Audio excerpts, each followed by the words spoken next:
নমস্কার বন্ধুরা, কল্পনা রসনা ঘরে সবাইকে স্বাগত। তোমাদের সাথে একটা ইউনিক রেসিপি শেয়ার করব, ডিম ছাড়া নিরামিষ ডিমের কারি। ভাবছো এটা আবার কি করে সম্ভব? নিশ্চয়ই সম্ভব। তাহলে ভিডিওটা তো দেখতেই হবে কিভাবে আমি ডিম ছাড়া নিরামিষ ডিমের কারি করি। গ্যাস অন করে কড়াইতে আমি 1 লিটার দুধ জাল দিতে বসিয়েছি। দুধটাকে খুব ভালো করে কিন্তু ফুটিয়ে নেব। দুধটা যখন খুব ভালো মতন ফুটে যাবে, দেখো আমার দুধটা কিন্তু খুব সুন্দর ফুটে গেছে। এবার গ্যাসের ফ্লেমটাকে একদম লোতে করে দেব। তারপরে আমি অল্প অল্প ভিনিগার দিয়ে দুধের ছানা কাটবো, আর অল্প অল্প ভিনিগার দেব। আস্তে আস্তে দুধটাকে নাড়তে থাকবো।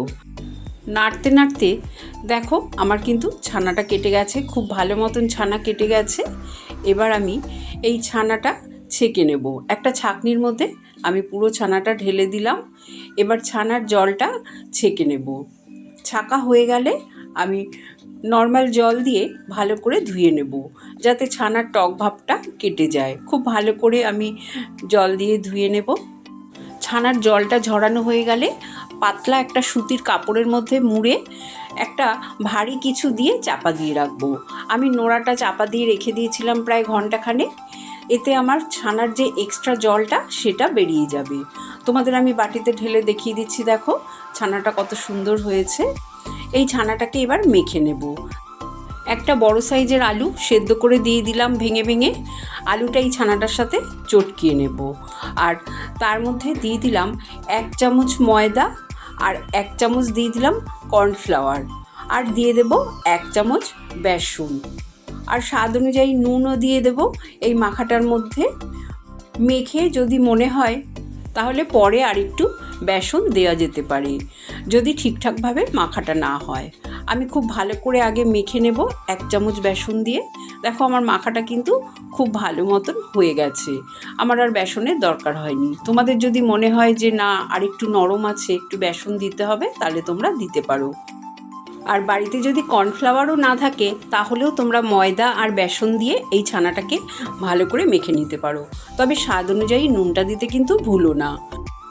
ছানার ডোটা খুব ভালো মতন মাখা হয়ে গেলে আমি অল্প একটু ছানা একটা প্লেটের মধ্যে নিয়ে তাতে সামান্য হলুদ আর 1/2 চামচ তেল দিলাম। তেল দিলে এই হলুদ যে রঙটা খুব ভালো ছানার সাথে মাখা হবে।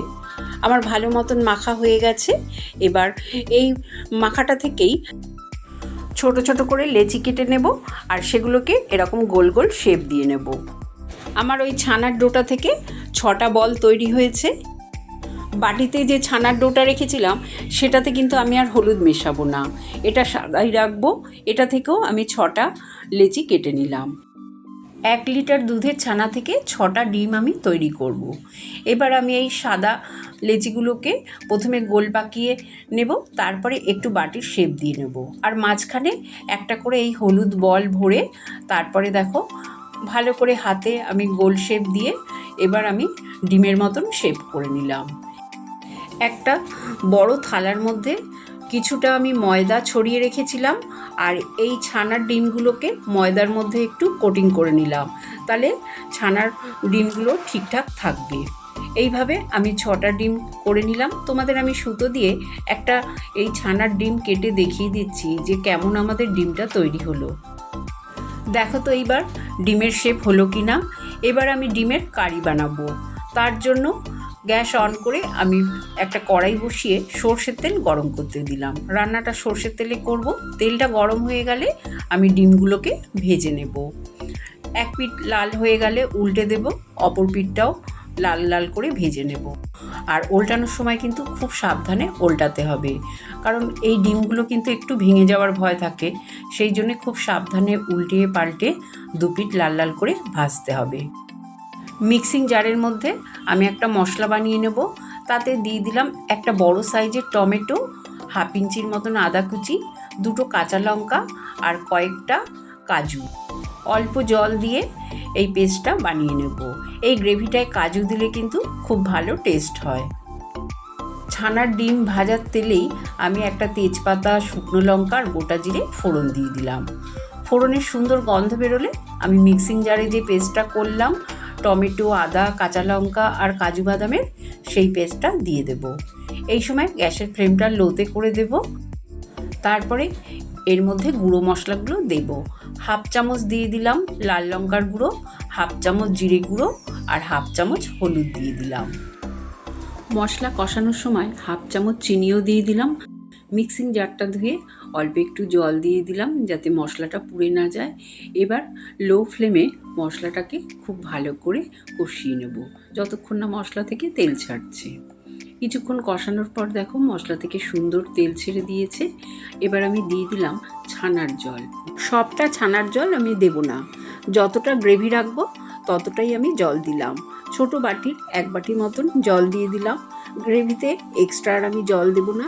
টাটকা ছানার জল দিয়ে যদি গ্রেভিটা করা হয় তাহলে কিন্তু স্বাদটা ভীষণ ভালো হয়।